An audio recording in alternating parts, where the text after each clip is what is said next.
নমস্কার বন্ধুরা, দেখে বুঝতেই পাচ্ছেন আজকে আমি লাউ চিংড়ি রেসিপি আপনাদের সঙ্গে শেয়ার করতে চলেছি। গরম ভাতে যদি লাউ চিংড়ি হয় আর কিছুই দরকার হয় না।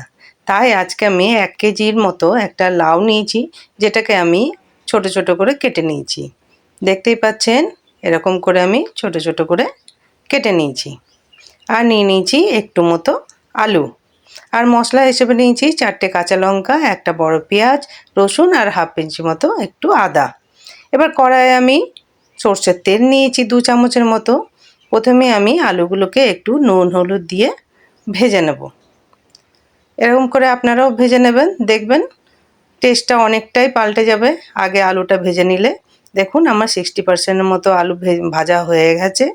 আমি ওটা সাইডে তুলে রেখে দিলাম। এবার ওই তেলে একটা তেজপাতা অর্ধেক করে কেটে নিলাম, তার মধ্যে কালো জিরে দিলাম, আর একটা মতো আমি পেঁয়াজ কুচি করে নিয়েছিলাম সেটাও আমি এর মধ্যে দিয়ে দিলাম। এটাকে আমি ব্রাউন করে ভেজে নেব। তারপরে যে বাটা মশলাটা সেটাও আমি এর মধ্যে দিয়ে দিলাম, আর বাটি ধোয়া জলটাও আমি ওর মধ্যে দিয়ে দিলাম।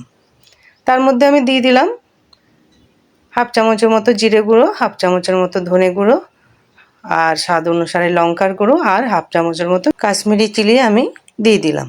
এবার এটাকে কষিয়ে নিলাম ভালো করে। দেখতেই পাচ্ছেন আমার তেল বেরিয়ে গেছে মশলা থেকে।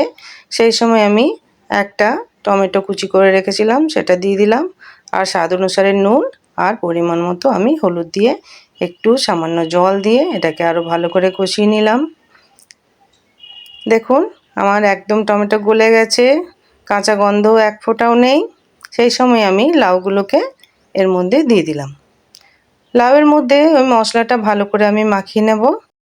তারপর 10 মিনিটের জন্য আমি লো ফ্লেমে ঢেকে রান্না করব। দেখুন 10 মিনিট পর কতটা জল বেরিয়েছে লাউয়ের থেকে। এই সময় আমি আগের থেকে ভেজে রেখেছিলাম আলুগুলো, সেগুলো এর মধ্যে আমি দিয়ে দিলাম। আলুগুলোকে একটু নেড়ে কেটে নেব, ওটাও যেন একসঙ্গে সেদ্ধ হয়ে যায়। এরপর দেখুন জলটা অনেকটা কমে এসছে। সেই সময় আমি আগের থেকে ভেজে রেখেছিলাম, আমি খোসা সমেতই দেশি চিংড়ি ভেজে রেখেছিলাম, সেটা আমি এর মধ্যে দিয়ে দিলাম। এটাকেও একটু নেড়ে ঘেটে নেব।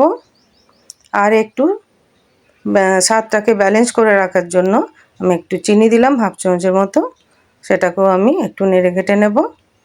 আর একটু গরম মশলা দিলাম। গরম মশলা দিলে এর গন্ধটা দুর্দান্ত হয়, টেস্টটাও অনেকটা পাল্টে যায়। দেখুন জলটা অনেকটাই কমে এসছে। আমার লাউ চিংড়ি একদম রেডি হয়ে গেছে। এবার পরিবেশনের পালা। দেখতেই পাচ্ছেন কি সুন্দর হয়েছে দেখতে। ভিডিওটা ভালো লাগলে লাইক, শেয়ার আর কমেন্ট করতে একদম ভুলবেন না। আর নতুন বন্ধু হলে সাবস্ক্রাইব করতে একদম ভুলবেন না। বাই।